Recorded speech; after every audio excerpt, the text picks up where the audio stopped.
ફેબ્રુઆરી મહત્ત્વની ઘટનાઓ 1483માં મુગલ સામ્રાજ્યના સ્થાપક બાબરનો જન્મ થયો. 1556માં માત્ર 13 વર્ષની વયે અકબરનો રાજ્યાભિષેક પંજાબના કલાનૌરમાં કરવામાં આવ્યો. 1876માં એલેક્ઝાન્ડર ગ્રેહામ બેલે ટેલિફોન માટે પેટન્ટની અરજી કરી. 1881માં ભારતના મહાન સ્વાતંત્ર્ય સેનાની અને શિક્ષણશાસ્ત્રી સૈયદ અહમદ ખાન દ્વારા અલીગઢ મુસ્લિમ યુનિવર્સિટી માટે પાયો નંખાયો. 1912માં એરિઝોના અમેરિકાનું 48મું રાજ્ય બન્યું.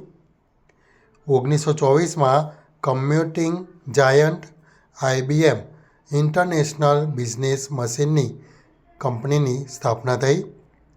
1939માં જર્મનીએ તેનું સૌથી મોટું યુદ્ધ જહાજ બિસ્માર્ક લોન્ચ કર્યું. 1946માં વિશ્વનું પ્રથમ સામાન્ય હેતુવાળું electronic digital computer ENIAC university of પેન્સિલ્વેનિયામાં પ્રદર્શિત કરાયું.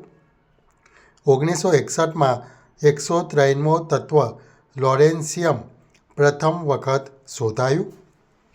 1990માં અંતરિક્ષયાન વોયેજર 1 દ્વારા પૃથ્વીની પ્રસિદ્ધ તસવીર પેલે બ્લુ ડોટ ખેંચવામાં આવી. 2005માં વિડિયો શેરિંગ પ્લેટફોર્મ યુટ્યુબની સ્થાપના કરવામાં આવી. 2011માં બહરીનમાં લોકશાહી સમર્થક આંદોલન ડે ઓફ રેજ શરૂ થયું. 14 ફેબ્રુઆરીને વિશ્વભરમાં વેલેન્ટાઇન ડે તરીકે પણ ઉજવવામાં આવે છે, જે સંત વેલેન્ટાઇનની યાદમાં પ્રેમના પ્રતીક તરીકે ઉજવાય છે.